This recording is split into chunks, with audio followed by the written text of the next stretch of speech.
पहला प्रश्न। बुद्ध बातें करते हैं होश की, जागने की, और आप बीच बीच में मस्ती, नशा, शराब और लीनता की बातें भी उठाया करते। बुद्ध पर बोलते समय विपरीत की चर्चा क्यों आवश्यक है, कृपया समझाएं। दृष्टि न हो तो विपरीत दिखाई पड़ता है, दृष्टि हो तो जरा भी विपरीत दिखाई ना पड़ेगा। जिसको बुद्ध होश कहते हैं उसी को सूफियों ने बेहोशी कहा। जिसको बुद्ध अप्रमाद कहते हैं उसी को भक्तों ने शराब कहा। बुद्ध के वचनों में और उमर खयाम में इंच भर का फासला नहीं। बुद्ध ने जिसे मंदिर कहा है उसी को उमर खयाम ने मधुशाला कहा। बुद्ध तो समझे ही नहीं गए, उमर खयाम भी समझा नहीं गया। उमर खयाम को लोगों ने समझा कि शराब की प्रशंसा कर रहा है। कुछ अपनी करामात दिखा ऐसा की, जो खोल दे आंख वह पिला ऐसा की। होशियार को दीवाना बनाया भी तो क्या, दीवाने को होशियार बना ऐसा की। तुम बेहोश हो, शराब तो तुमने पी ही रखी, संसार की शराब।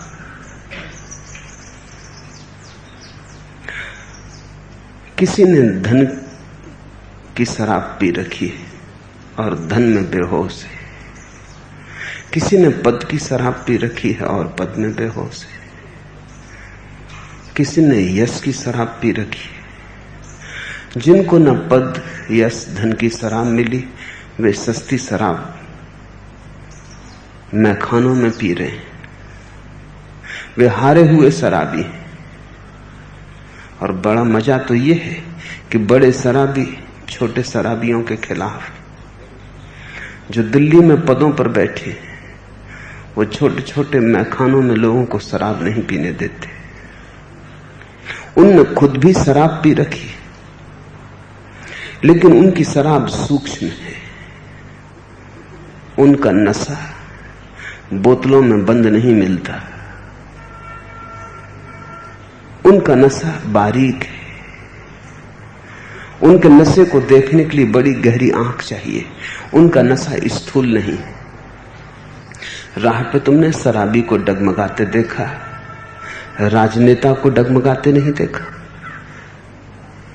राह में तुमने शराबी को गिर जाते देखा, धनी के पैर तुमने डगमगाते नहीं देखे। शराबी को उल जलूल बकते देखा, पदधारियों को उल जलूल बकते नहीं देखा, तो फिर तुमने कुछ देखा नहीं। संसार में आंख बंद करके जी रहे हो। बहुत तरह की शराबें, संसार शराब है। उमर खयाम सूफी या भक्त जिस शराब की बात कर रहे हैं वो ऐसी शराब है जो संसार के नशे को तोड़ दे, जो तुम्हें जगा दे। परमात्मा की शराब का लक्षण है जागरण। इसलिए बुद्ध और उमर खयाम की बातों में फर्क नहीं। जान के ही बुद्ध के साथ इन मस्तानों की भी बात कर रहा हूं, क्योंकि अगर तुम्हें फर्क दिखाई पड़ता रहा तो न तो तुम बुद्ध को समझ सकोगे और न इन दीवानों को। जब इन दोनों में तुम्हें कोई फर्क न दिखाई पड़ेगा तभी तुम समझोगे। परमात्मा का भी एक नशा है, लेकिन नशा ऐसा है कि और सब नशे तोड़ देता है। नशा ऐसा है कि तुम्हारी नींद ही तोड़ देता है। नशा ऐसा है कि जागरण की एक अहिर्निश धारा बहने लगती है। फिर भी उसे नशा क्यों कहें तुम पूछोगे। जब होश आता है तो नशा क्यों कहें। नशा इसलिए है कि होश तो आता है, मस्ती नहीं जाती। होश तो आता है, मस्ती बढ़ जाती है। और ऐसा होश भी क्या जो मस्ती भी छीन ले। फिर तो मरुस्थल का हो जाएगा होश, फिर तो रूखा सूखा होगा, फिर तो हरियाली ना होगी, फूल ना खिलेंगे, और पक्षी गीत ना गाएंगे, और झरने ना बहेंगे, और आकाश के तारों में सौंदर्य ना होगा। या तो तुम उमर खयाम को समझ लेते हो कि ये किसी साधारण शराब की प्रशंसा कर रहा है, और या तुम समझ लेते हो कि बुद्ध मस्ती के खिलाफ है। दोनों ना समझियां हैं। बुद्ध मस्ती के खिलाफ नहीं है। बुद्ध से ज्यादा मस्त आदमी तुम कहां पाओगे। तुम कहोगे जरा अड़चन की बात है, बुद्ध को किसी ने कभी नाचते नहीं देखा। मीरा नाचती है, चैतन्य नाचते हैं, बुद्ध को कब किसने नाचते देखा। पर मैं तुमसे कहता हूं, ऐसे भी नाच हैं जो दिखाई नहीं पड़ते। और मैं तुमसे यह भी कहता हूं कि नाच की एक ऐसी आखिरी स्थिति भी है जहां सब स्थिर हो जाता है। ऐसा भी नाच है जहां कंपन नहीं होता।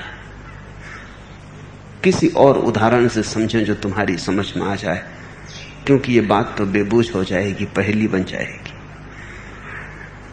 कोई मर जाता है परिजन, तो तुमने आंखों से आंसू बहाते लोग देखे। कभी तुमने उस दुख की घड़ी को भी देखा है जब आंसू भी नहीं बहते। ऐसे भी दुख है। दुख की आत्यंतिक ऐसी भी गहराई है कि आंख से आंसू भी नहीं बहते, मुंह से आह भी नहीं निकलती। दुख इतना गहन हो जाता है कि आंसू बहाना भी दुख की बेइज्जती मालूम होगी। दुख इतना गहन हो जाता है कि रोना भी व्यर्थ मालूम होगा। रोते भी वे हैं जिनके दुख में अभी थोड़ी सुख की सुविधा है, जिनका दुख पूरा नहीं।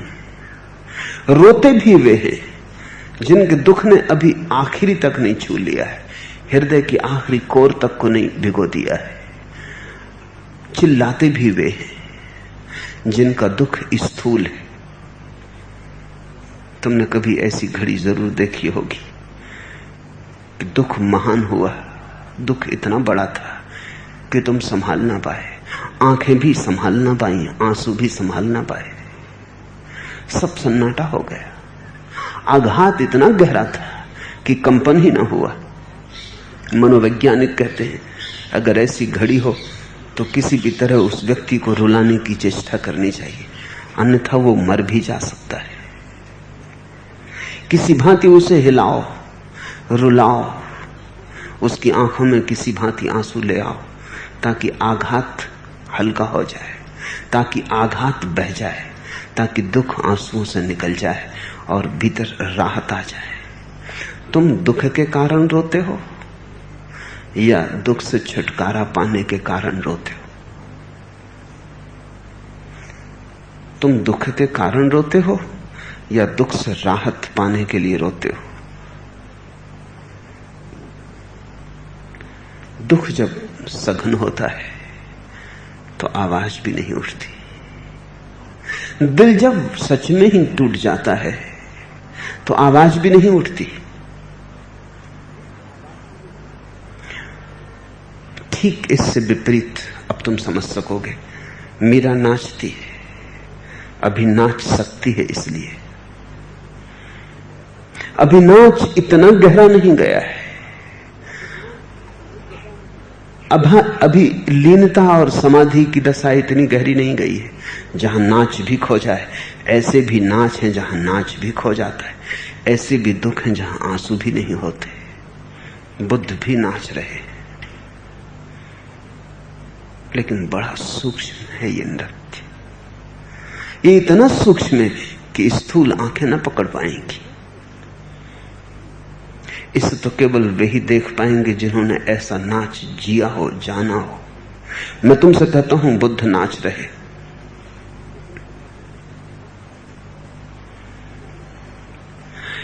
अन्यथा हो ही नहीं सकता।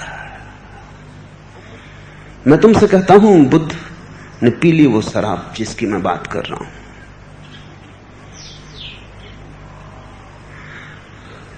आनंद इतना सघन है, अवाक हो गए, ठगे रह गए।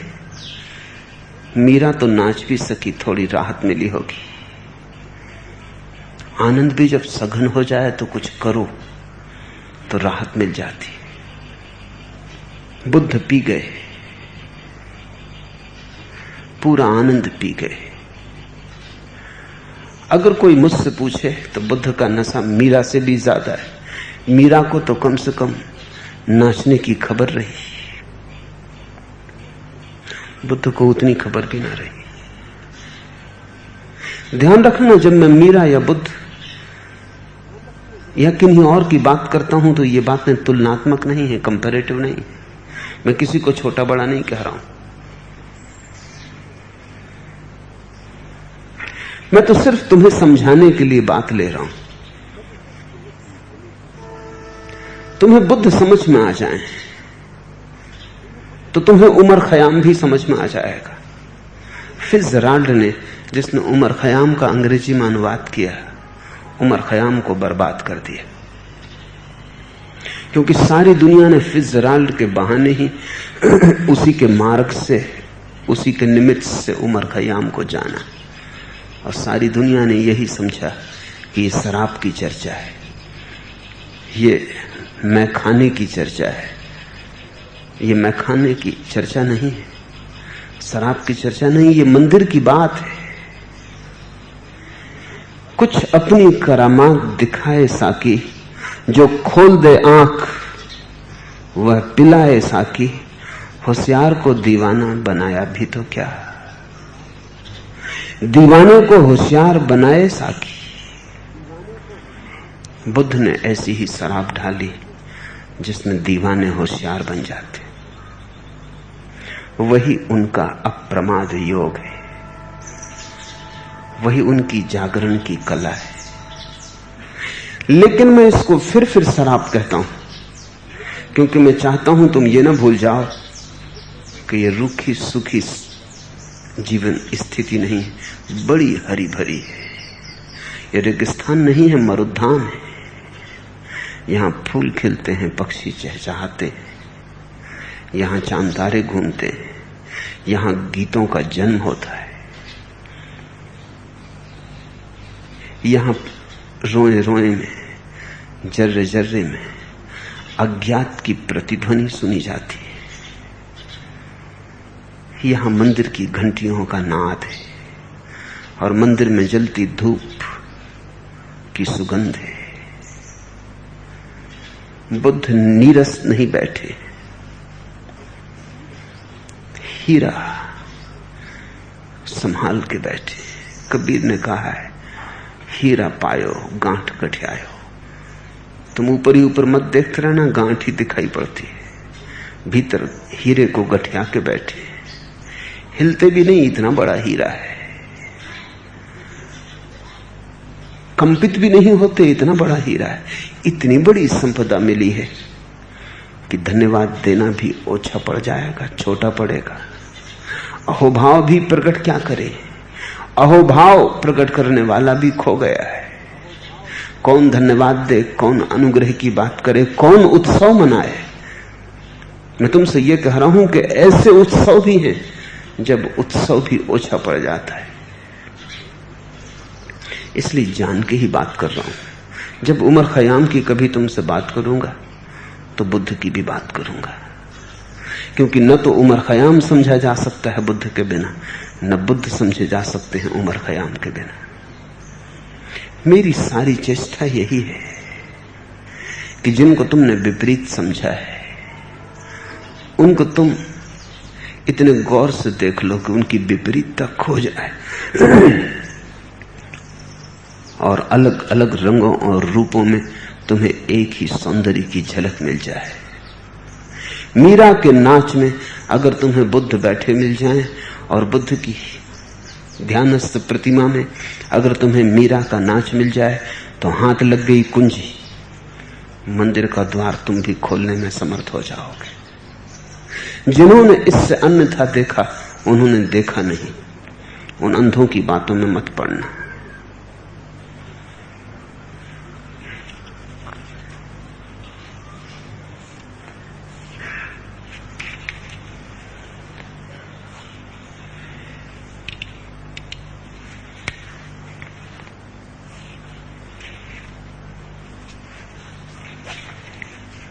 दूसरा प्रश्न, कुछ दिल ने कहा कुछ भी नहीं, कुछ दिल ने सुना कुछ भी नहीं। ऐसे भी बातें होती हैं, ऐसे ही बातें होती हैं।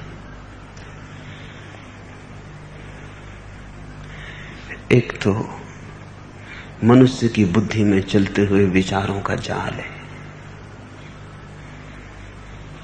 वहां सब साफ सुथरा है, वहां चीजें कोटियों में बटी हैं, क्योंकि वहां तर्क का साम्राज्य। और एक फिर हृदय में उठती हुई लहरें, वहां कुछ भी साफ सुथरा नहीं, वहां तर्क का साम्राज्य नहीं, वहां प्रेम का विस्तार है। वहां हर लहर दूसरी लहर से जुड़ी है, वहां कुछ भी अलग थलग नहीं है, सब संयुक्त है। वहां शून्य भी बोलता है और बोलना भी सन्नाटे जैसा है। वहां नृत्य भी आवाज नहीं करता और वहां सन्नाटा भी नाचता है। तर्क की जितनी कोटियां हैं, जैसे जैसे तुम हृदय के करीब आते हो टूटती चली जाती हैं। तर्क के जितने हिसाब हैं, जैसे जैसे तुम हृदय के करीब आते चले जाते हो, वे हिसाब व्यर्थ होने लगते हैं।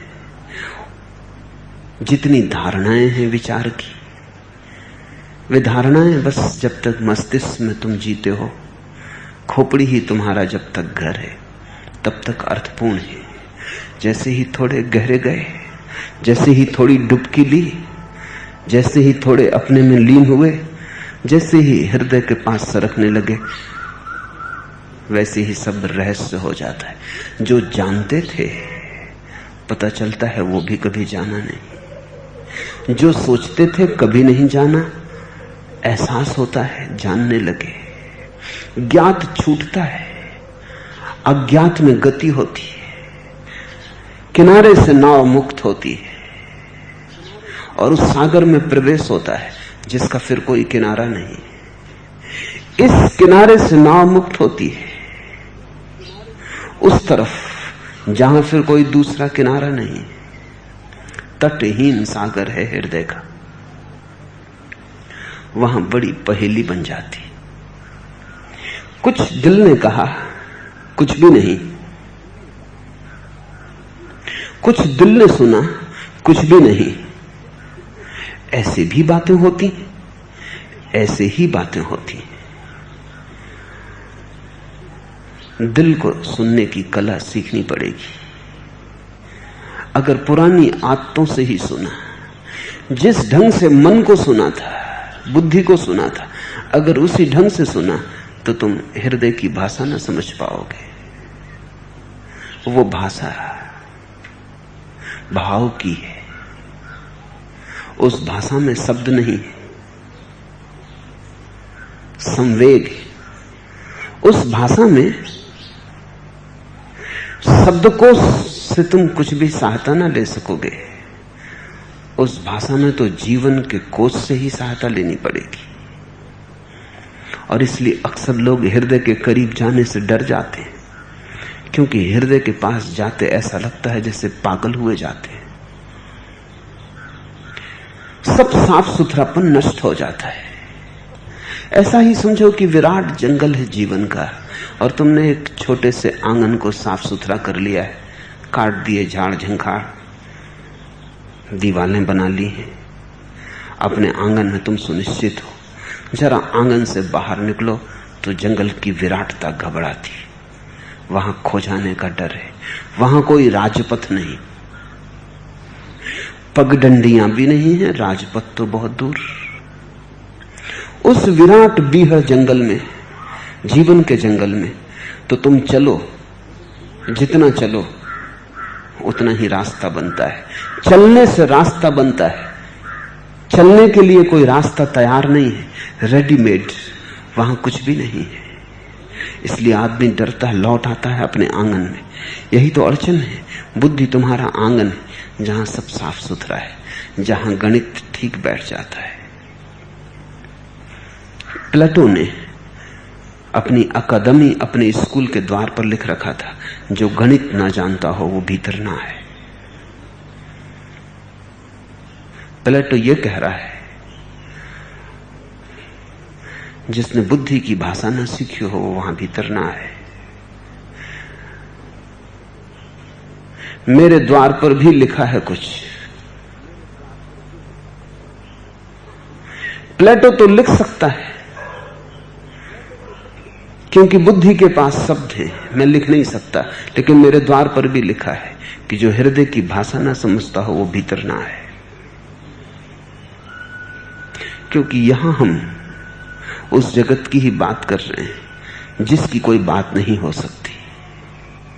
यहां हम उसी तरफ जाने की चेष्टा में संलग्न हैं जहां जाना अपने को मिटाने जैसा है, जहां केवल वे ही पहुंचते हैं जो अपने को खोने को तत्पर होते हैं।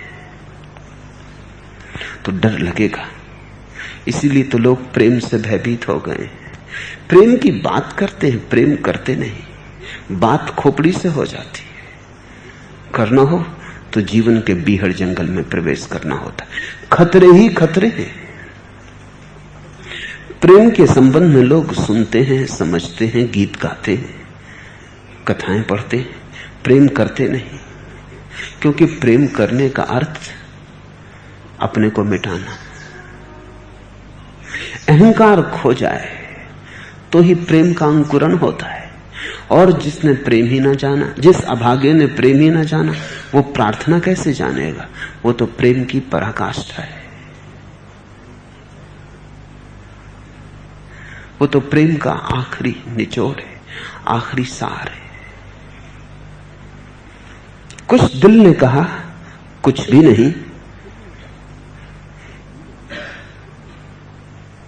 कुछ दिल ने सुना, कुछ भी नहीं। ऐसी भी बातें होती हैं, ऐसी ही बातें होती। वहां भीतर ऐसी ही तरंगें चलती रहती। वहां हां और ना में फासला नहीं। वहां हां भी कभी ना होता है, ना भी कभी हां होता है। वहां सब विरोध लीन हो जाते हैं एक में।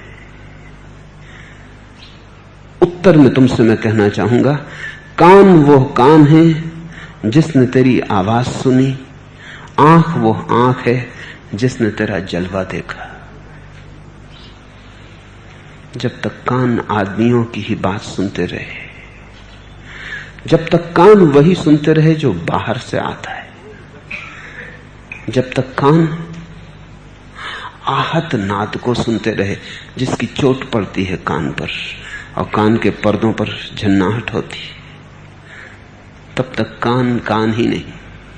और जब तक आंखों ने वही देखा जो बाहर से आके प्रतिबिंब बनाता है, तब तक उधार ही देखा। तब तक सत्य का कोई अनुभव न हुआ, तब तक सपना ही देखा। जब कानों ने वह सुना जो भीतर से उमकता है, जो भीतर से उठता है, जो भीतर से भरता है, तभी कान कान है। और जब आंखों ने वो देखा जो आंखें देख ही नहीं सकती, जब आंखों ने वो देखा जो आंख बंद करके दिखाई पड़ता है, जब आंखें अपने पर लौटी, स्वयं को देखा, तभी आंखें आंखें। कान वो कान है जिसने तेरी आवाज सुनी, आंख वह आंख है जिसने तेरा जलवा देखा। सर को भीतर की तरफ चलो, थोड़ी अपने से पहचान करें। संसार की बहुत पहचान हुई, बहुत परिचय बनाए, कोई काम नहीं आते। बहुत संग साथ किया, अकेलापन मिटता नहीं। भीड़ में खड़े हो, अकेले हो बिल्कुल। ऐसे भी लोग हैं जो जिंदगी भर भीड़ में रहते हैं और अकेले ही रह जाते, और ऐसे भी लोग हैं जो अकेले ही रहे और क्षण भर को भी अकेले नहीं। जिन्होंने भीतर की आवाज सुन ली, उनका अकेलापन समाप्त हो गया, उन्हें एकांत उपलब्ध हुआ। जिन्होंने भीतर के दर्शन कर लिए, उनके सब सपने खो गए, सपनों की कोई जरूरत ना रही। सत्य को देख लिया, फिर कुछ और देखने को नहीं बचता। राबिया अपने घर में बैठी थी। हसन नाम का फकीर उसके घर मेहमान था। सुबह का सूरज निकला, हसन बाहर गया। बड़ी सुंदर सुबह थी। आकाश में रंगीन बादल तैरते थे और सूरज ने सब तरफ किरणों का जाल फैलाया था। हसन ने चिल्ला के कहा, राबिया भीतर बैठी क्या करती है, बाहर आ। बड़ी सुंदर सुबह है, परमात्मा ने बड़ी सुंदर सुबह को पैदा किया है और आकाश में बड़े रंगीन बादल तैरते, पक्षियों के गीत भी हैं, किरणों का जाल भी है, सब अनूठा है। सृष्टा की लीला देख, बाहर आ। राबिया खिलखिला के हंसी और उसने कहा, हसन तुम्हें भीतर आ जाओ, क्योंकि हम उसे ही देख रहे हैं जिसने सुबह बनाई, जिसने सूरज को जन्म दिया, जिसके किरणों के जाल को देख कर तुम प्रसन्न हो रहे हो। भीतर आओ, हम उसे ही देख रहे हैं। कान वो कान है जिसने तेरी आवाज सुनी, आंख वो आंख है जिसने तेरा जलवा देखा।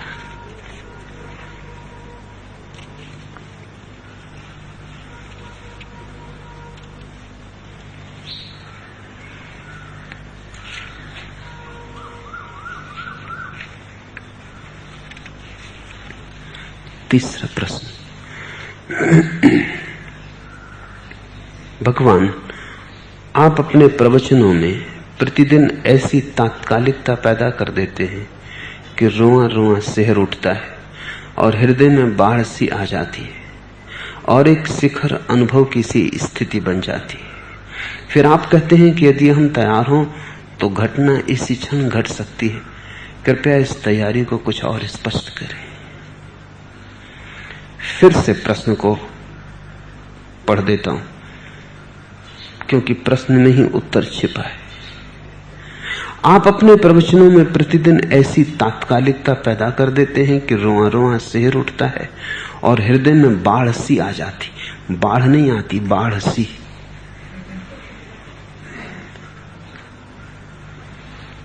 और एक शिखर अनुभव की सी स्थिति बन जाती। शिखर नहीं, शिखर की सी। वही उत्तर है, वही तैयारी चूक रही है। बुद्धि झूठे सिक्के बनाने में बड़ी कुशल है। बाढ़ की सी स्थिति बना देती। बाढ़ का आना और है। बाढ़ के आते तो फिर हो गई घटना, लेकिन बाढ़ किसी स्थिति से नहीं होगी। ये तो ऐसा ही जैसे तट पर बैठे हैं, नदी में तो बाढ़ नहीं आती। सोच लेते हैं, एक सपना देख लेते हैं, ख्वाब देखा कि बाढ़ की सी स्थिति आ गई, फिर आंख खोल के देखी गांव अपनी जगह है, न गांव डूबा न कुछ बहा, नदी अपनी जगह। बाढ़ की सी स्थिति आई और गई। कूड़ा करकट वहीं के वहीं पड़ा है, कुछ भी बहाना, कुछ ताजा ना हुआ, कुछ नया ना हुआ। मैं जब बोल रहा हूं तो दो तरह की संभावनाएं बन सकती। तुम मुझे अगर बुद्धि से सुनो तो ज्यादा से ज्यादा बाढ़ की सी स्थिति बनेगी। बुद्धि बड़ी कुशल है और बुद्धि तुम जो चाहो उसी का सपना देखने लगती। बुद्धि से मत सुनो,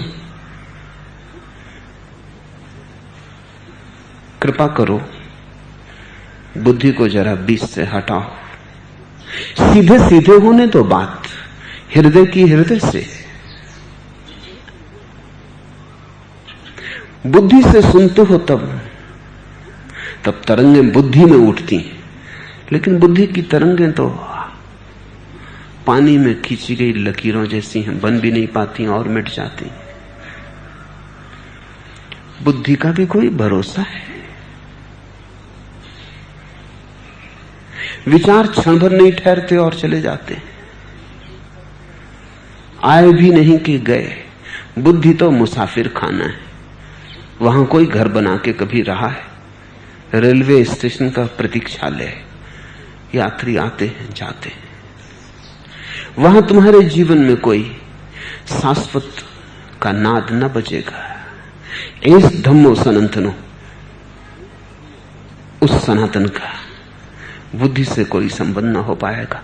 बुद्धि क्षणभंगुर है, पानी के बबूले बने मिटे, उनमें तुम घर मत बसाना। कभी कभी पानी के बबूले में भी सूरज की किरणों का प्रभाव ऐसे रंग दे देता है, इंद्रधनुष छा जाते हैं। मेरी बात तुम सुनते हो, बुद्धि सुनती है, तरंगायित हो जाती, बाढ़ की सी स्थिति बन जाती। एक सपना तुम देखते हो, फिर उठे गए, बाढ़ चली गई, तुम जहां थे वहीं के वहीं रह गए। कूड़ा करकट भी ना बहा, तुम्हें पूरा बहा ले जाने की तो बात ही दूर। शायद तुम और भी मजबूत होके जम गए, क्योंकि एक बाढ़ तुम्हें लगा आई और चली गई और तुम्हारा कुछ भी ना बिगाड़ पाई। ऐसे तो तुम रोज सपने देखते रहो बाढ़ों के, कुछ भी ना होगा। बुद्धि को हटा दो। जब सुनते हो तो बस सुनो, विचारो मत। सुनना काफी है, विचारना बाधा है। मैं तुमसे ये नहीं कह रहा हूं कि मैं जो कहता हूं उसे मान लो, क्योंकि वो मानना भी बुद्धि का है। मानना बुद्धि का, न मानना बुद्धि का, स्वीकार करना बुद्धि का, अस्वीकार करना बुद्धि का। मैं तुमसे ये नहीं कहता कि जो मैं तुमसे कह रहा हूं उसे तुम मान लो। न मैं तुमसे कहता हूं न मानो, न कहता हूं मानो। मैं तो कहता हूं सिर्फ सुन लो, सोचो मत। बुद्धि को कह दे तू चुप। तुम मुझे ऐसे ही सुनो जैसे अगर पक्षी कोई गीत गाता हो उसे सुनते हो, तब तो बुद्धि कोई काम नहीं कर सकती। यद्यपि वहां भी थोड़े अपने हाथ फैलाती, थोड़े झपट्टे मारती, कहती बड़ा सुंदर है, कल सुना था वैसा ही गीत है, ये कौन सा पक्षी गा रहा है। थोड़े बहुत हाथ मारती, लेकिन ज्यादा नहीं, क्योंकि पक्षी की भाषा तुम नहीं समझते। मैं तुमसे कहता हूं मेरी भाषा भी तुम समझते मालूम पड़ते हो, समझते नहीं। क्योंकि जो मैं बोल रहा हूं वही मैं बोल नहीं रहा हूं।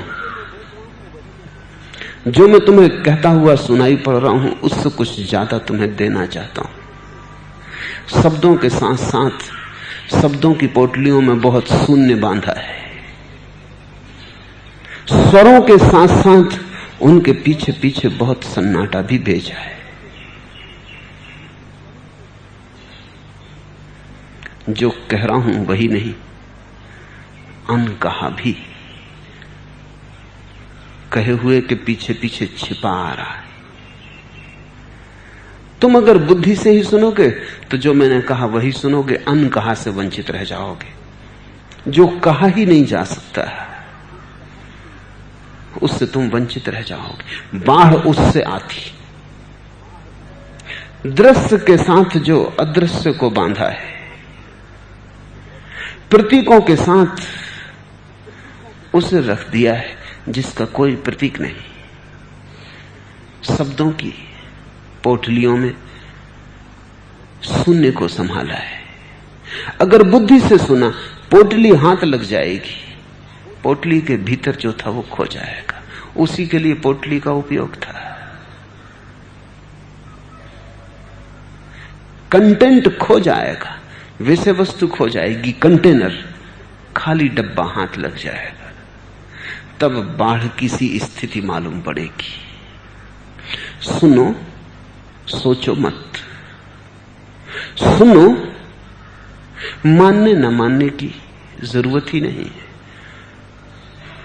मैं तुमसे कहता हूं सुनने से ही मुक्ति हो सकती है, अगर तुम मानने न मानने के जाल को खड़ा ना करो। क्योंकि जैसे ही तुम्हारे मन में सवाल उठा कि ठीक है, मानने योग्य है, या सवाल उठा ठीक नहीं है, मानने योग्य नहीं, जब तुम कहते हो ठीक है, मानने योग्य है, तो तुम क्या कर रहे हो? तुम ये कह रहे हो मेरे अतीत से मेल खाती है बात, मेरे विचारों से तालमेल पड़ता है, मेरी अतीत की श्रद्धा, मान्यताएं, सिद्धांत, शास्त्र उनके अनुकूल है। तो तुमने मुझे कहां सुना? तुमने अपने अतीत को ही मुझसे पुनः पुनः सिद्ध कर लिया। यहां मैं तुम्हारे अतीत को सही सिद्ध करने के लिए नहीं। तो फिर बाढ़ कैसे आएगी? जिसको बहाना था, बाढ़ जिसे ले जाती वो और मजबूत हो गया। या तुमने कहा कि नहीं, बात जमती नहीं, अपने शास्त्र के अनुकूल नहीं, प्रतिकूल है, अपने सिद्धांतों का साथ नहीं बैठता, तो तुमने अपने को तोड़ ही लिया अलग। जोड़ते हो तो बुद्धि से, तोड़ते हो तो बुद्धि से। यहां कुछ बात ही और हो रही, न जोड़ने का सवाल है न तोड़ने का सवाल है। अगर बुद्धि बीच से हट जाए तो जोड़े कौन, तोड़े कौन? एक ही बचता है, जुड़े कौन, टूटे कौन? अगर बुद्धि हट जाए तो तुम पाओगे कि मैं तुम्हारे भीतर वहां हूं, तुम मेरे भीतर यहां हो। तब मैं कुछ ऐसा नहीं कह रहा हूं जो मेरा है, मेरा कुछ भी नहीं है। कबीर ने कहा है, मेरा मुझ में कुछ नहीं। जो मैं कह रहा हूं उसमें मेरा कुछ भी नहीं है। जो मैं कह रहा हूं वो तुम्हारा ही है।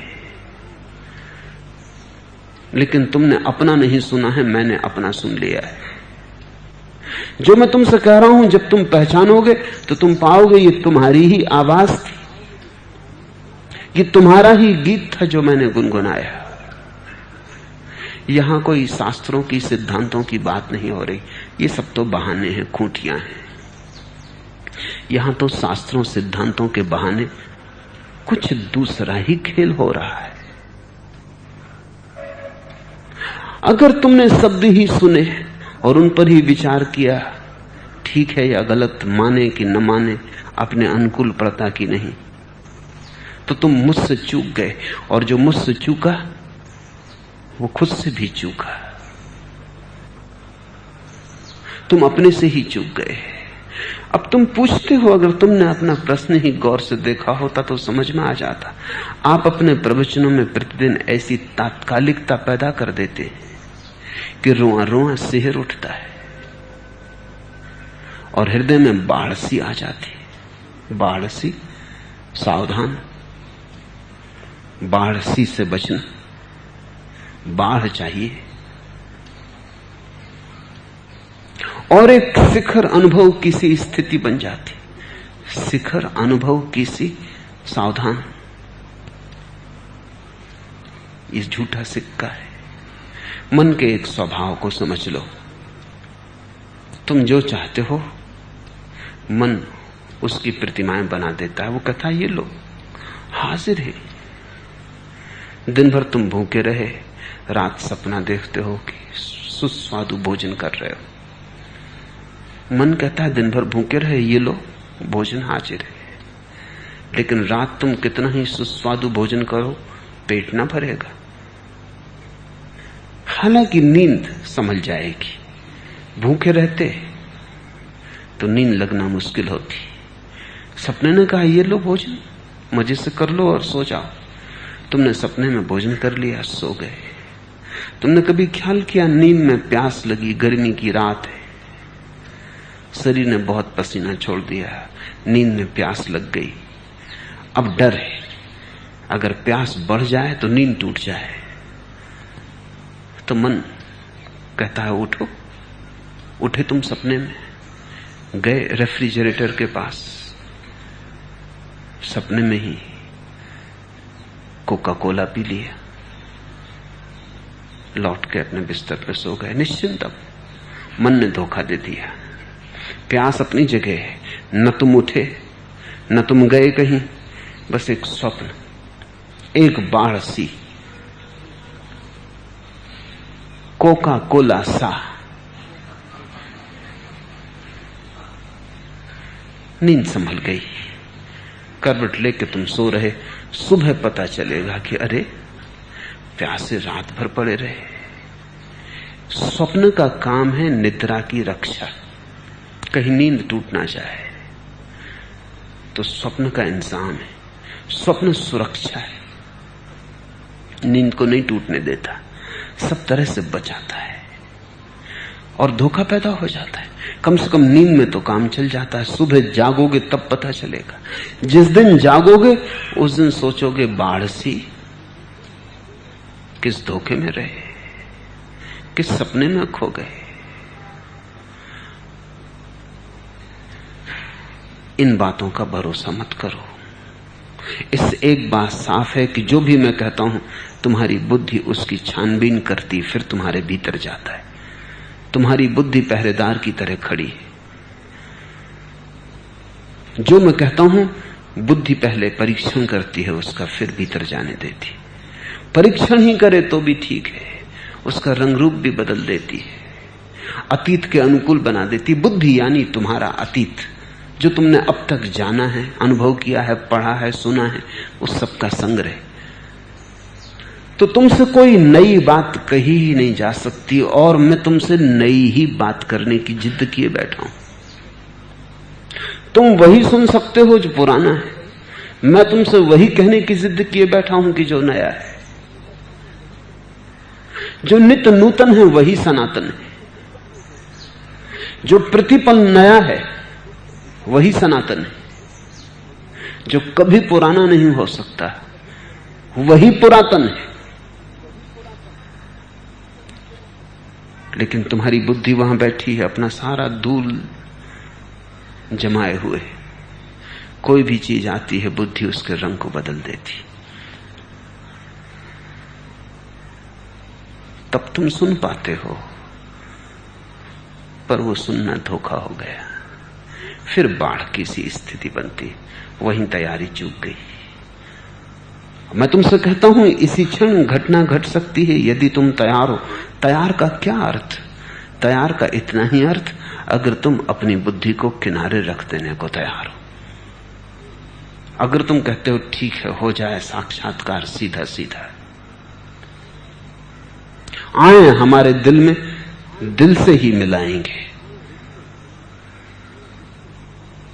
ये बीच में भूमिका बांधने के लिए बुद्धि ना होगी, परिचय करवाने के लिए बुद्धि ना होगी,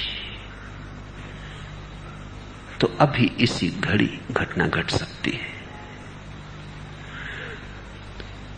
धर्म के लिए ठहरने की कोई जरूरत ही नहीं, उसका कल से कुछ लेना देना नहीं।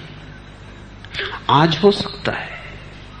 धर्म सदा नगद है, उधार नहीं। कल का कोई आश्वासन नहीं देता मैं तुम्हें, अभी हो सकता है, इसी क्षण हो सकता है। कल का तो तुम्हें वे ही आश्वासन देते हैं जो तुम्हारी बुद्धि को ही अपील कर रहे हैं, तुम्हारी बुद्धि को ही निमंत्रण दे रहे हैं। मैंने तुम्हारी बुद्धि को कोई निमंत्रण नहीं दिया है, तुम्हें बुलाया है। जिस दिन भी तुम आओगे बुद्धि को अलग रखकर, किनारे हटाकर, उसी क्षण मिलन संभव है।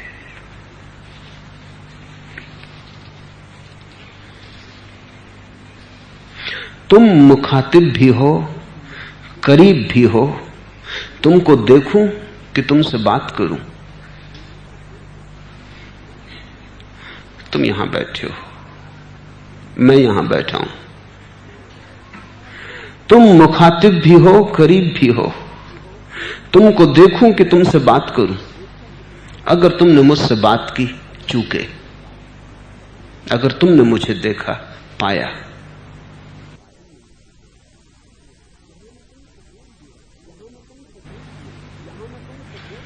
यहां मैं तुमसे बोल भी रहा हूं और यहां हूं भी। बोलना सिर्फ बहाना है, बोलना तो सिर्फ तुम्हें बुलाना है। बोलना तो सिर्फ यह है कि खाली तुम न बैठ सकोगे मेरे पास इतनी देर। रोज रोज खाली बैठने को तुम ना आ सकोगे, उतनी समझ की तुमसे अपेक्षा नहीं। अगर मैं चुप हो जाऊंगा तुम धीरे धीरे छटते चले जाओगे। तुम कहोगे खाली ही वहां बैठना है, तो अपने घर ही बैठ लेंगे। घर भी तुम न बैठोगे, क्योंकि तुम कहोगे खाली बैठने से क्या सार, इतना समय तो धन में रूपांतरित हो सकता है, कुछ कमा लेंगे, कुछ कर लेंगे। मैं तुमसे बोल रहा हूं ताकि तुम्हें उलझाए रखूं। ऐसे ही जैसे छोटा बच्चा ऊधम कर रहा हो, खिलौना दे देते, खिलौने से खेलता रहता है, उतनी देर कम से कम शांत रहता है। तुमसे बात करता हूं, शब्द तो खिलौने हैं, थोड़ी देर तुम खेलते रहो, शायद खेलने में मन तल्लीन हो जाए। ठहर जाओ तुम थोड़ी देर मेरे पास, शायद तुम आंख उठा कर देखो और मैं तुम्हें दिखाई पड़ जाऊं। असली सवाल वही है, असली काम वही है। उसी क्षण असली काम शुरू होगा जिस दिन तुम मुझे देखोगे। तुम मुखातिब भी हो, करीब भी हो। तुमको देखूं कि तुमसे बात करूं। कब तक तुम मुझसे बात करते रहोगे? देखो अब, और तैयारी का कोई अर्थ नहीं। बात होती है बुद्धि से, देखना होता है हृदय से। जब तुम देखते हो तो आंखों के पीछे हृदय आ जाता है, जब तुम बात करते हो तो आंखों के पीछे बुद्धि आ जाती। बुद्धि यानी तुम्हारे विचार करने का यंत्र, हृदय यानी तुम्हारे प्रेम करने का यंत्र। देखना एक प्रेम की घटना है, और अगर प्रेम से नहीं देखा तो क्या खाक देखा। जब आंख से प्रेम उंडलता हो तभी देखना घटता है। मैं तुम्हारे सामने भी हूं, तुमसे बात भी कर रहा हूं, अब ये तुम्हारे ऊपर है, तुम अपने से पूछ लो। तुम मुखातिब भी हो, करीब भी हो। तुमको देखूं कि तुमसे बात करूं। बात तुम करते रहो, जन्मों जन्मों तक बात से बात निकलती रहेगी। बात मैं करता रहूंगा।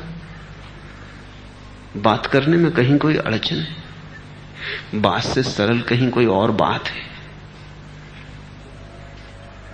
लेकिन ये सिर्फ बहाना था। बहाना था कि शायद इसी बीच किसी दिन खिलौनों से खेलते खेलते तुम आंख उठा के देख लो। खिलौनों में उलझे होने के कारण मन तो खिलौनों में उलझा रह जाए और तुम्हारी आंख मुझे मिल जाए। बुद्धि शब्दों में उलझी तो उलझी रहे, कभी किसी क्षण में रंध्र मिल जाए, थोड़ी जगह मिल जाए और तुम झांक के मेरी तरफ देख लो।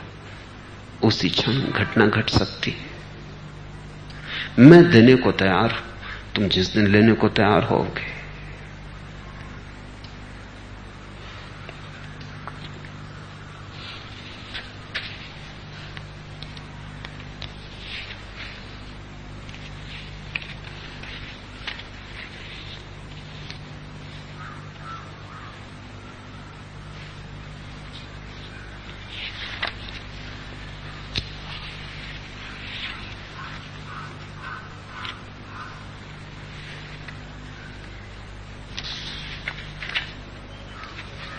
तीसरा प्रश्न, कहां ले चले हो बता दो मुसाफिर, सितारों से आगे ये कैसा जहां है, वो क्या इसके बाकी इम्तिहान है। पूछो मत, चलो।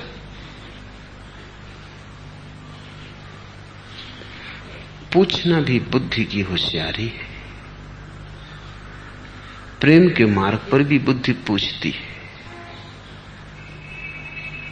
कहां ले चले हो।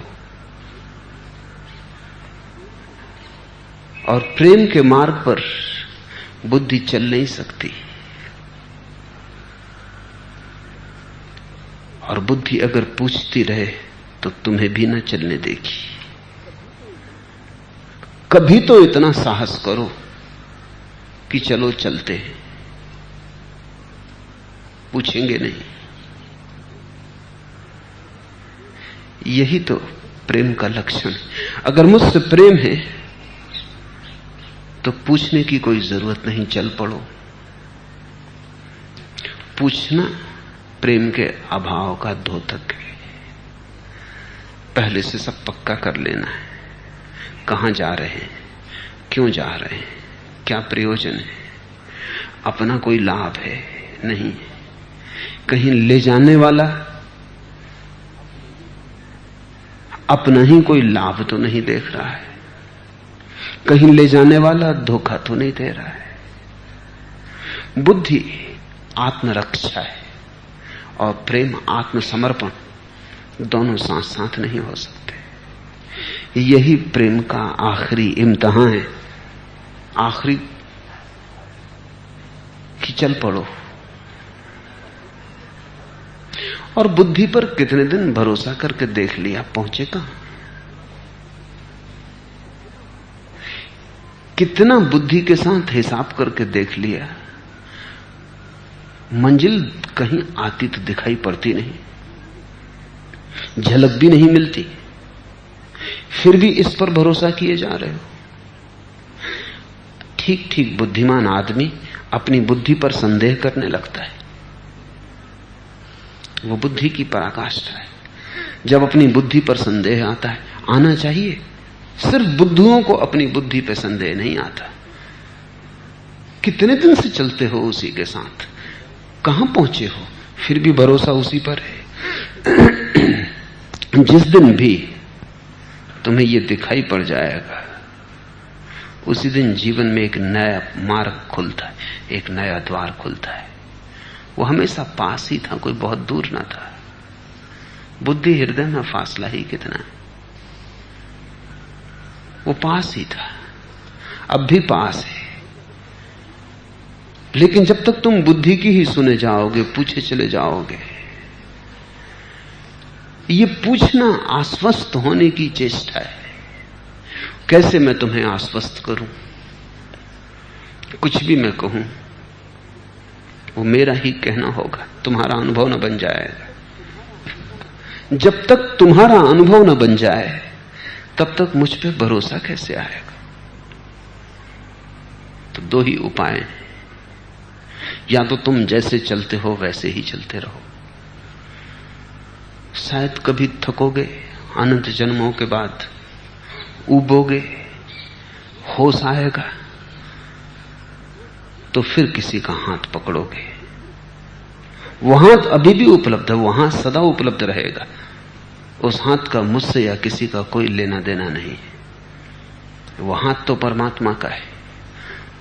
वो परमात्मा का हाथ अनेक हाथों में प्रविष्ट हो जाता है, कभी बुद्ध के हाथ में, कभी मोहम्मद के हाथ में, लेकिन तुम्हारा हाथ उसे पकड़ेगा तभी तो कुछ होगा। और तुम तभी पकड़ोगे जब तुम अज्ञात की यात्रा पर जाने को तैयार हो। मत पूछो कहां ले चले हो, बता दो मुसाफिर। एक तो बताना मुश्किल, क्योंकि तुम्हारी भाषा में उस जगत के लिए कोई शब्द नहीं, और बताने पर भी तुम भरोसा कैसे करोगे?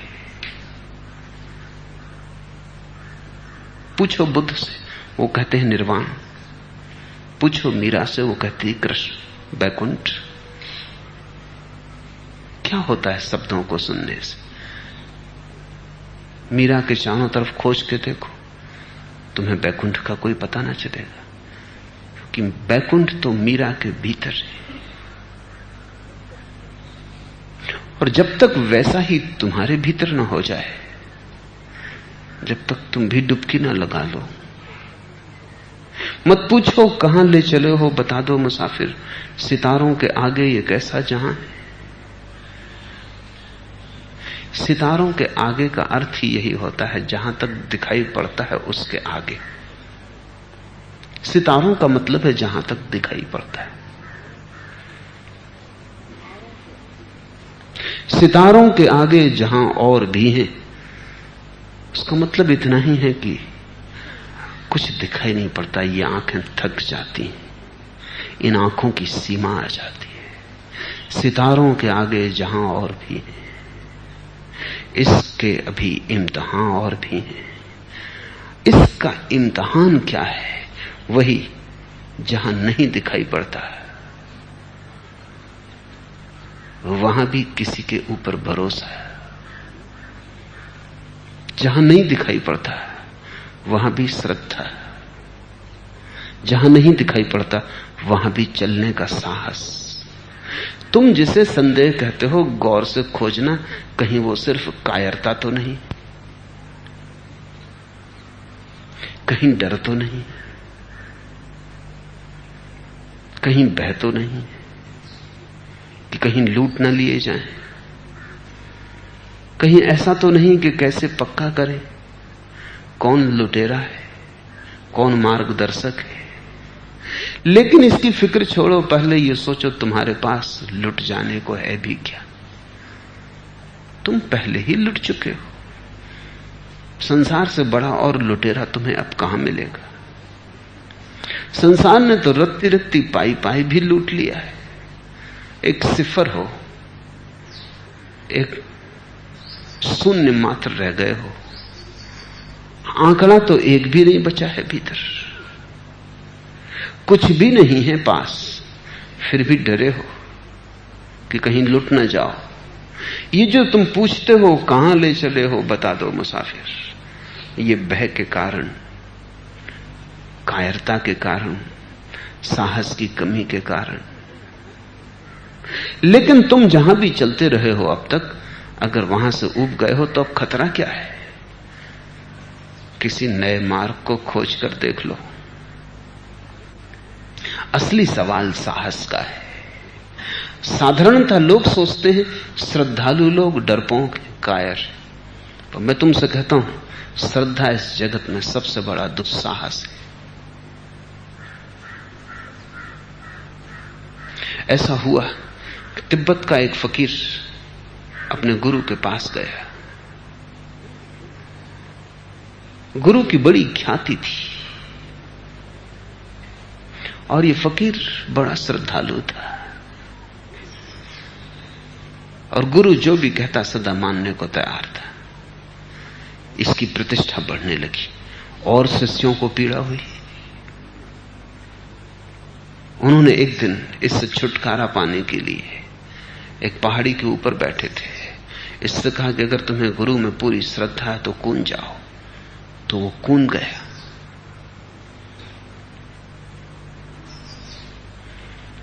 उन्होंने तो पक्का माना कि हुआ खत्म।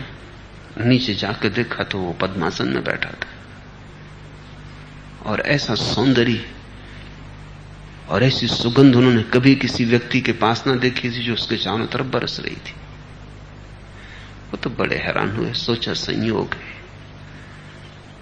संदेह ज्यादा से ज्यादा संयोग तक पहुंच सकता है कि संयोग की बात है कि बच गया, कोई फिक्र नहीं। एक मकान में आग लगी थी। उन्होंने कहा कि चले जाओ अगर गुरु पर पूरा भरोसा है। शिष्यों नहीं, वो चला गया भीतर। मकान तो जल के राख हो गया।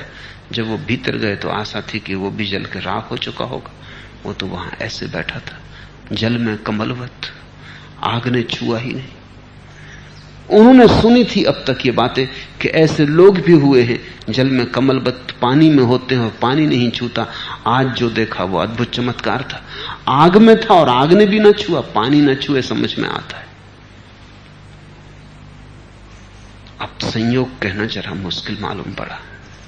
गुरु के पास ये खबरें पहुंची। गुरु को भी भरोसा ना आया क्योंकि गुरु खुद ही इतनी श्रद्धा का आदमी न था। गुरु ने सोचा कि संयोग ही हो सकता है क्योंकि मेरे नाम से हो जाए। अभी तो मुझे ही भरोसा नहीं कि अगर मैं जलते मकान में जाऊं तो बच के लौटूंगा, कि मैं कूद पड़ूं पहाड़ से और कोई हाथ मुझे संभाल लेंगे अज्ञात के। तो गुरु ने कहा देखेंगे। एक दिन नदी के तट से सब गुजरते थे। गुरु ने कहा कि तुझे मुझ पर इतना भरोसा है कि आग में बच गया, पहाड़ में बच गया, तू नदी पर चल जा। वो शिष्य चल पड़ा। नदी ने उसे न डुबाया। वो नदी पर ऐसा चला जैसे जमीन पे चल रहा हो।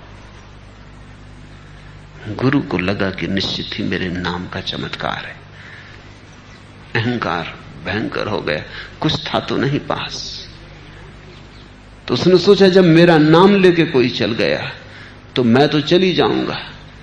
वो चला, पहले ही कदम पे डुबकी खा गया, किसी तरह बचाया गया। उसने पूछा कि ये मामला क्या है? मैं खुद डूब गया। वो शिष्य हंसने लगा। उसने कहा मुझे आप पर श्रद्धा है, आपको अपने पर नहीं।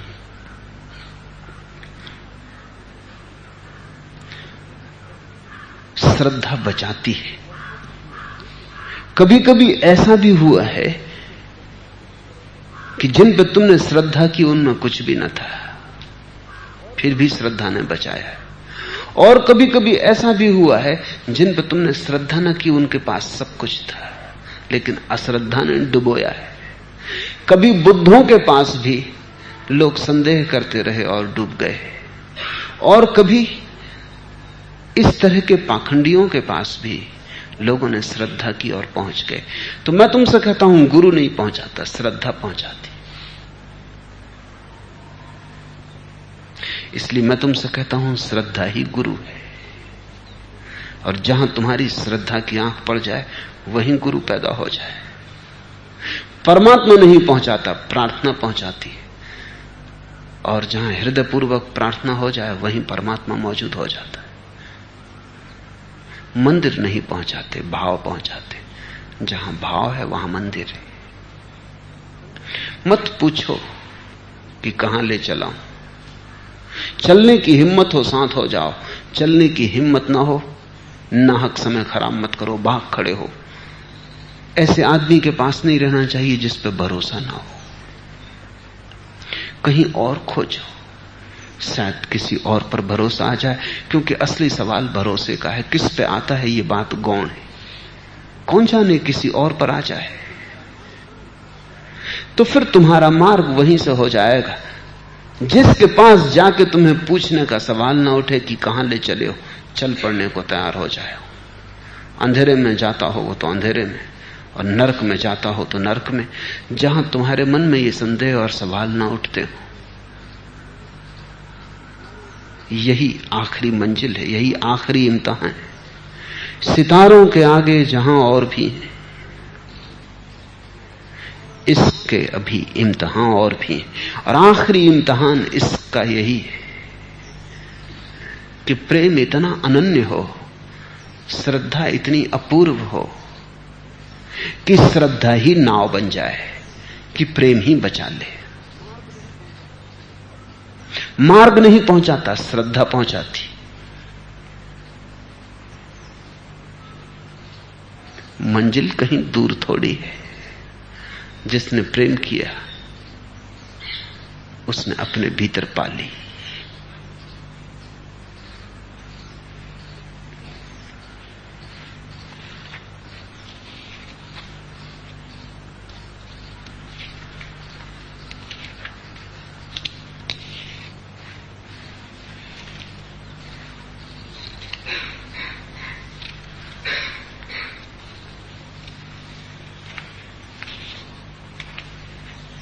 पांचवा प्रश्न।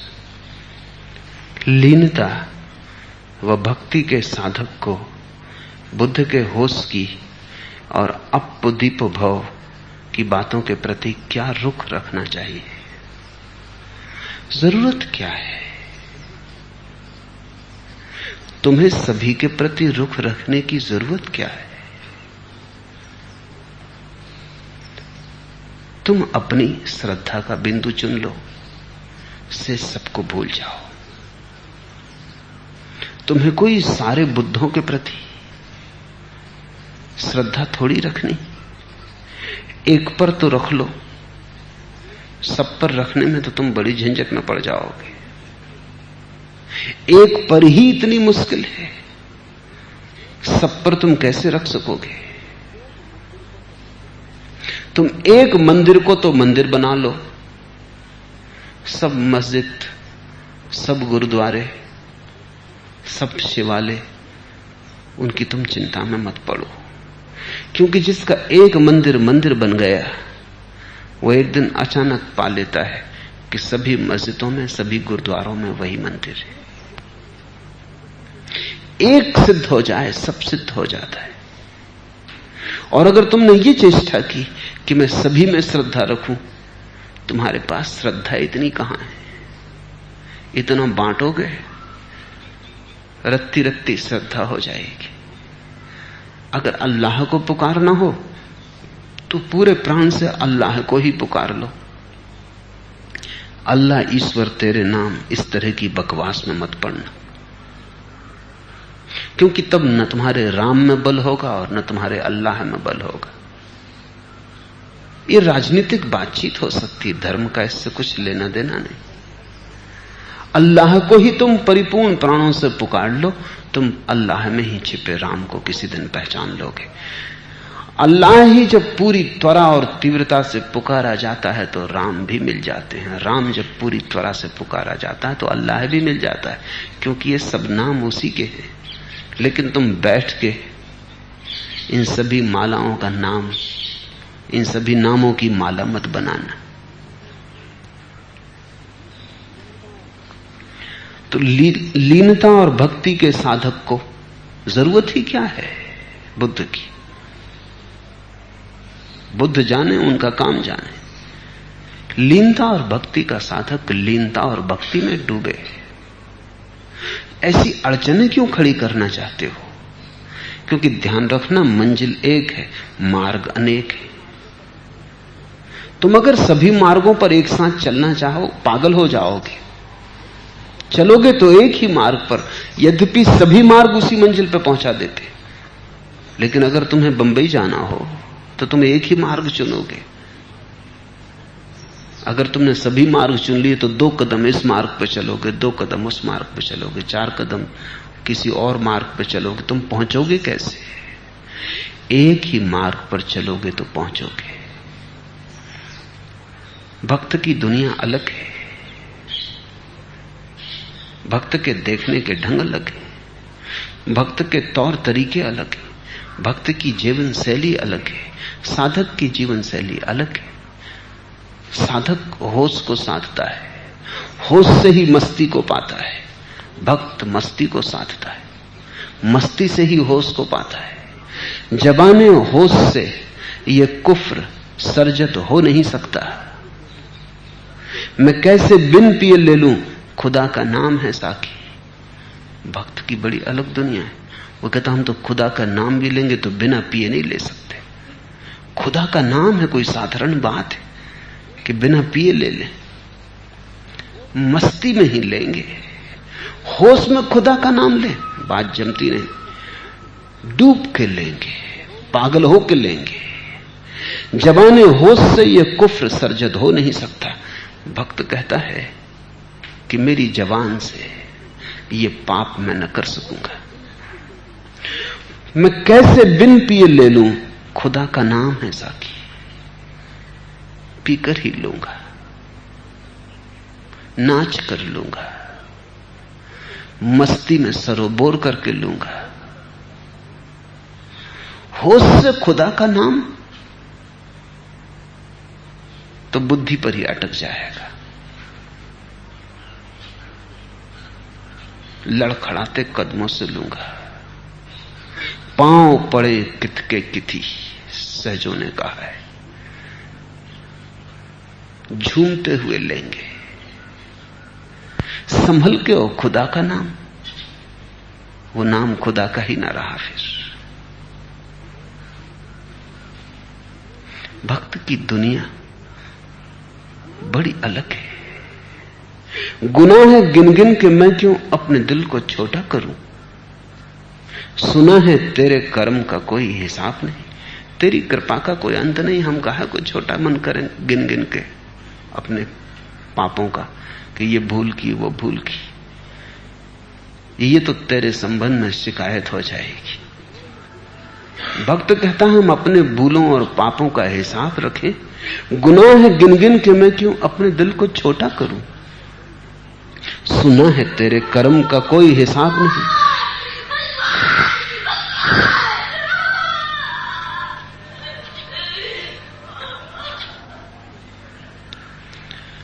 परमात्मा का हृदय अगर बड़ा है,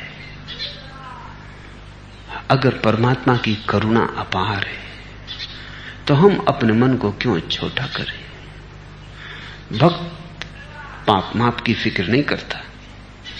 इसका यह मतलब नहीं कि पाप करता है। भक्त परमात्मा में ऐसा लीन हो जाता है कि पाप होते नहीं। जिसने परमात्मा को इतने हृदय से याद किया हो, उससे पाप कैसे होंगे? इसे तुम समझ लो। भक्त पाप छोड़ता नहीं, परमात्मा को पकड़ता है, पाप छूट जाते हैं। साधक पाप छोड़ता है, पाप के छूटने से परमात्मा को पाता है। साधक को चेष्टा करनी पड़ती रत्ती रत्ती। साधक संघर्ष है, संकल्प है। भक्त समर्पण है। भक्त कहता है तेरी करुणा इतनी अपार है कि हम क्यों नाहक दीन हुए जाएं कि ये भूल हो गई, वो भूल हो गई। तू भी कहीं इन भूलों की फिक्र करेगा? हमारी भूलों का तू हिसाब रखेगा? हम इतने छोटे हैं कि बड़ी भूलें भी तो हमसे नहीं होती। तुमने कौन सी बड़ी भूल की, जरा सोचो। और अगर परमात्मा हिसाब रखता हो तो परमात्मा ना हुआ कोई दुकानदार हो गया। तुम्हारी भूलें भी क्या हैं? क्या भूल की है तुमने? भक्त तो कहता है अगर की भी होगी तो तूने ही करवाई होगी, तेरी कोई मर्जी रही होगी। भक्त तो ये कहता है कि ये भी खूब मजा है, तूने ही बनाया जैसे हमें, अब हमसे भूलें हो रही हैं और सजा हमको। ये भी खूब मजा है, ये भी खूब रही। बनाए तू, करवाए तू, फंस जाए हम। भक्त अपने को बीच में नहीं लेता। वो कहता तेरा काम तू जान, तूने बनाया, जैसा बनाया, जो करवाया वो हुआ। हम तेरे हैं, अब तू ही समझ। भक्त का ढंग और। साधक कहता है भूलें हो गई, एक एक भूल को काटना है, सुधारना है। तो तुम अपना मार्ग चुन लो एक दफा, फिर बार बार ये मत पूछो कि मैंने भक्त का मार्ग चुन लिया, अब मैं होश भी साधना चाहता हूं। फिर बात गलत हो जाएगी कि मैंने भक्त का मार्ग चुन लिया, अब मुझे योगासन भी करने। नाचने वाले को कहां फुर्सत योगासन करने की। और क्या मजा है योगासन का जिसको नाचना आ गया। और नाच से बड़ा कहीं कोई योगासन? योगासन का अर्थ होता है जहां हम उससे मिलकर एक हो जाएं। नाच से बड़ा कहीं कोई योगासन है? क्योंकि नाच से बड़ा कहां कौन सा योग है। नृत्य महायोग है, पर वो भक्त की बात है। अगर भक्त का मार्ग चुन लिया तो भूलो। बुद्ध को भूल जाने से कोई अड़चन न होगी और बुद्ध कुछ नाराज न होंगे। जब तुम मंजिल पर पहुंचोगे उनका आशीर्वाद भी तुम्हें मिलेगा ही कि तुम आ गए और मुझे छोड़ के भी आ गए।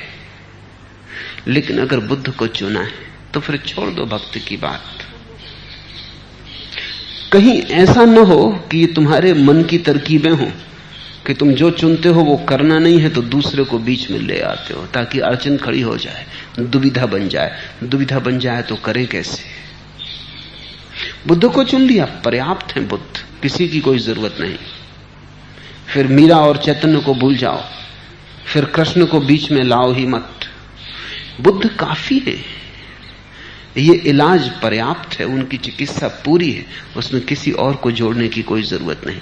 लेकिन वो ढंग और, वो दुनिया और, वहां एक एक भूल को काटना है, होश को साधना है, संकल्प को प्रगाढ़ करना है, अपने को निखारना है, शुद्ध करना है।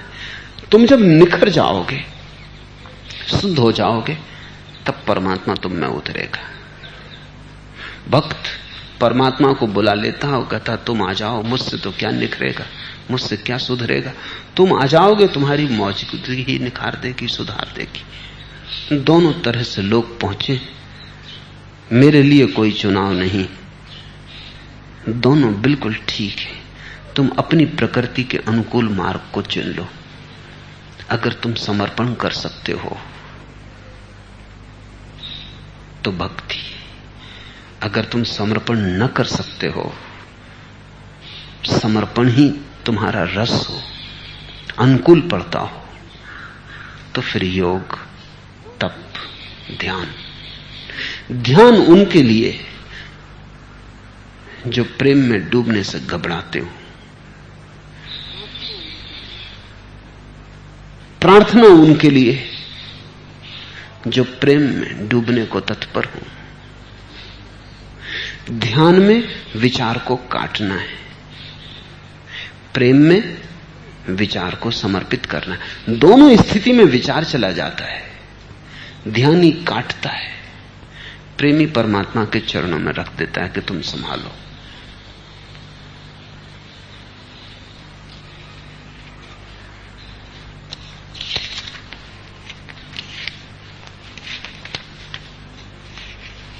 आखिरी प्रश्न,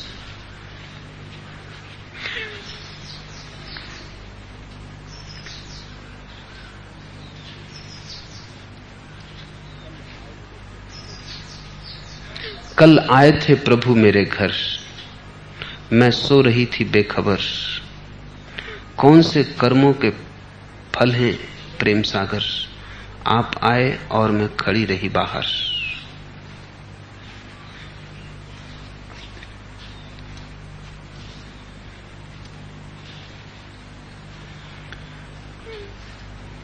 जीवन जैसे जैसे थोड़ा थोड़ा झुकेगा,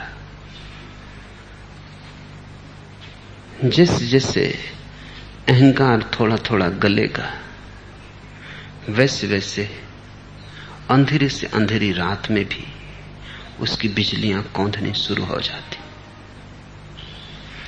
तुम झुके नहीं कि उसका आना शुरू हुआ नहीं, तुम ही बाधा हो, तुम ही दीवार बन के खड़े हो। तुम गिर जाओ, उसका खुला आकाश सदा से ही मुक्त है।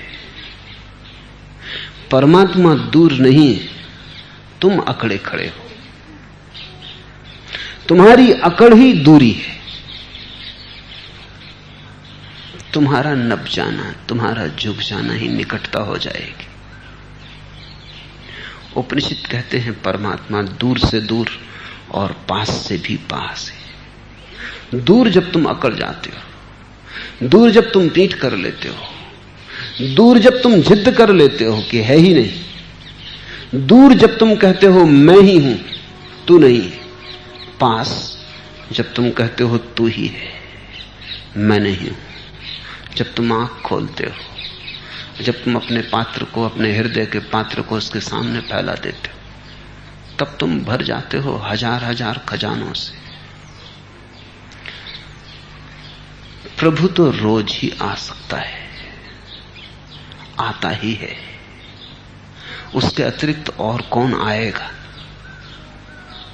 जब तुम नहीं पहचानते तब भी वही आता है, जब तुम पहचान लेते हो धन्य भाग, जब तुम नहीं पहचानते तब भी उसके अतिरिक्त और कोई ना कभी आया है ना आएगा, वही आता है। क्योंकि सभी शक्लें उसी की, सभी रूप उसके, सभी स्वर उसी के, सभी आंखों से वही झांका है। तो अगर कभी एक बार ऐसी प्रतीति हो कि आगमन हुआ है, तो उस प्रतीति को गहराना, संभालना, उस प्रतीति को साधना, सुरति बनाना, और धीरे धीरे कोशिश करो जो भी आए उसमें उसको पहचानने की। पुरानी कहावत है, अतिथि देवता है। अर्थ है कि जो भी आए उसमें परमात्मा को पहचानने की चेष्टा जारी रखनी चाहिए।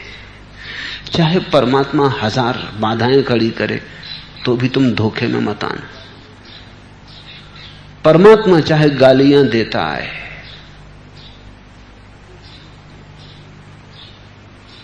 तो भी तुम समझना कि वही है।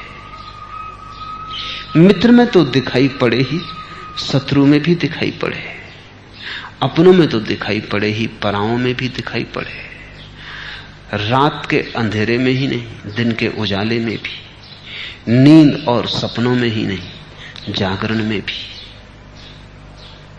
अभी तुम कली हो और जितने पदचाप तुम्हें उसके सुनाई पड़ने लगे, उतनी ही पखुरियां तुम्हारी खुलने लगेंगी। तुम्हारी पीड़ा में समझता हूं, कभी कभी उसकी झलक मिलती है और खो जाती, कभी कभी आता पास लगता है और पद ध्वनियां दूर हो जाती, लगता है मिला मिला और कोई सूत्र हाथ से छूट जाता है।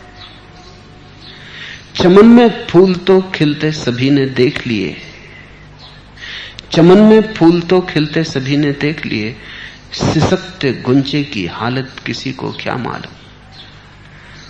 वो जो कली का रोना है, सिसकना है, सिसकते गुंजे की हालत किसी को क्या मालूम। पर वो तुम्हारी सभी की हालत है, सिसकते गुंजे की हालत, रोती हुई कली की हालत। और कली तभी फूल हो सकती है जब आनंद के पदचाप उसे सुनाई पड़ने लगे। तुम अपने तई फूल ना हो सकोगे।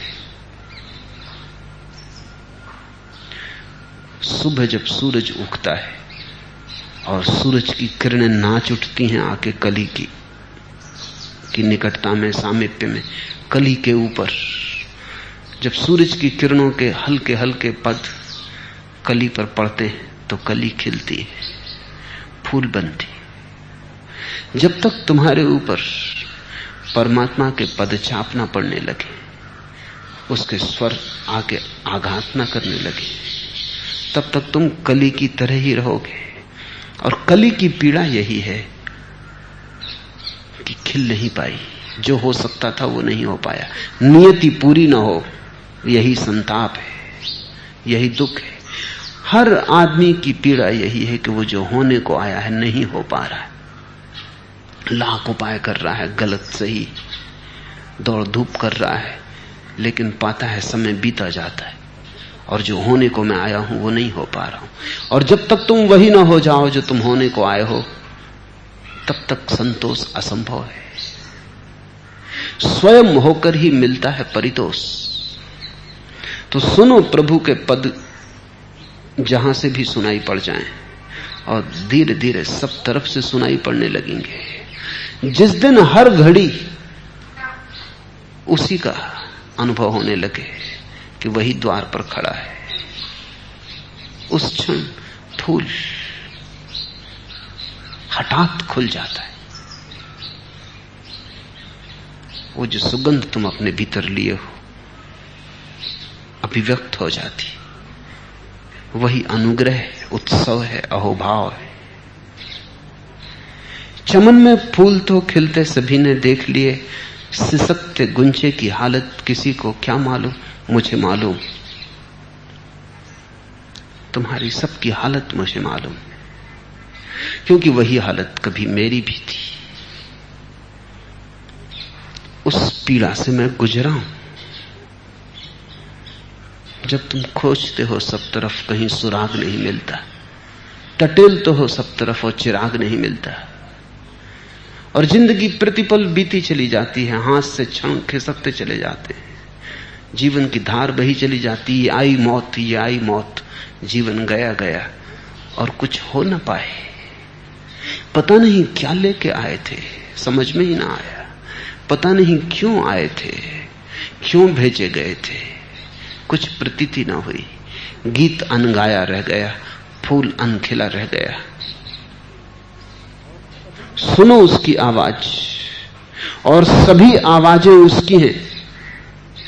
सुनने की कला चाहिए, गुनो उसे, क्योंकि सभी रूप उसी के हैं। गुनने की कला चाहिए। जागते, सोते, उठते, बैठते एक ही स्मरण रहे कि तुम परमात्मा से घिरे हो। शुरू शुरू में चूक चूक जाएगा, भूल भूल जाएगा, विस्मृति हो जाएगी, पर अगर तुम धागे को पकड़ते ही रहे तो जैसा बुद्ध कहते हैं, तुम फूलों के ढेर न रह जाओगे। वही सुरती का धागा तुम्हारे फूल से कहता हूं, फिर कहता हूं, जिस दिन तुम्हारी माला तैयार है वो खुद ही झुकाता है, वो अपनी गर्दन तुम्हारी माला में डाल देता है, क्योंकि उस तक, उसके सिर तक हमारे हाथ तो ना पहुंच पाएंगे।